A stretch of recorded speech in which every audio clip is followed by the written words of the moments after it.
Hello, Michael Augustine here again. All right, so let's jump right into it. Chapter 3, very interesting communication and identity. Really enjoyed the ideas in the chapter.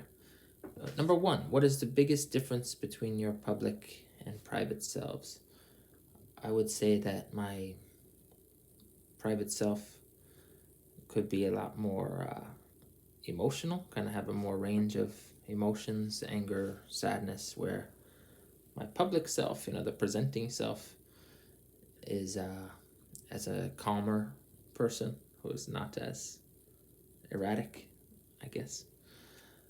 Um, but yeah, interesting idea, perceived self and presenting self.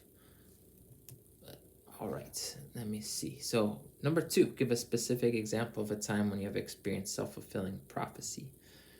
There was a time where I taught a course, a geography course, and it was my first day, and I was kind of young, inexperienced, and I had a real concern about the technology in the classroom, that something was going to go wrong and I wouldn't know how to present the first presentation.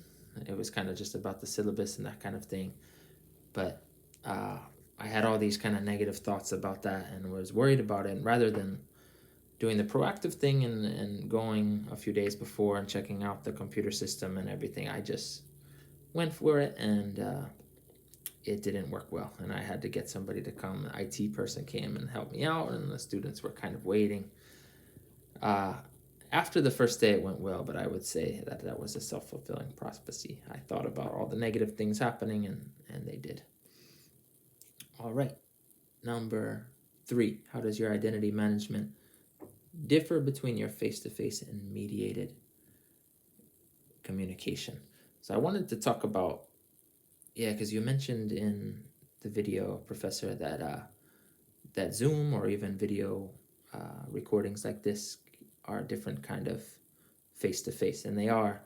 And I teach English as a second language, and I teach students through Zoom nowadays exclusively.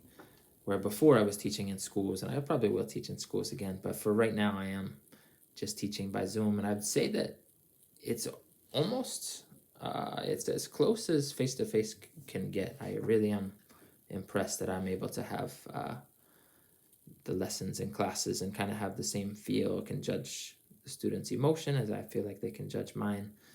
And it's pretty amazing. So I would put that in its own category, close to face, where other things like text message or uh, emails would be on the other spectrum, where a phone conversation would maybe be somewhere in the middle.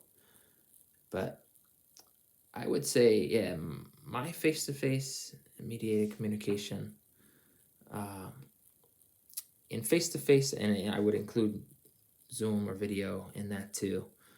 Um, I think that I can't hide the way I feel, so people will know. But then in text and emails with editing and kind of choosing the correct word, you're kind of hiding something, or again, kind of presenting something that could not, or may will be not entirely true. So I just want to say that I will cut it a little short. I could say a lot about this chapter, but thank you for listening. Bye.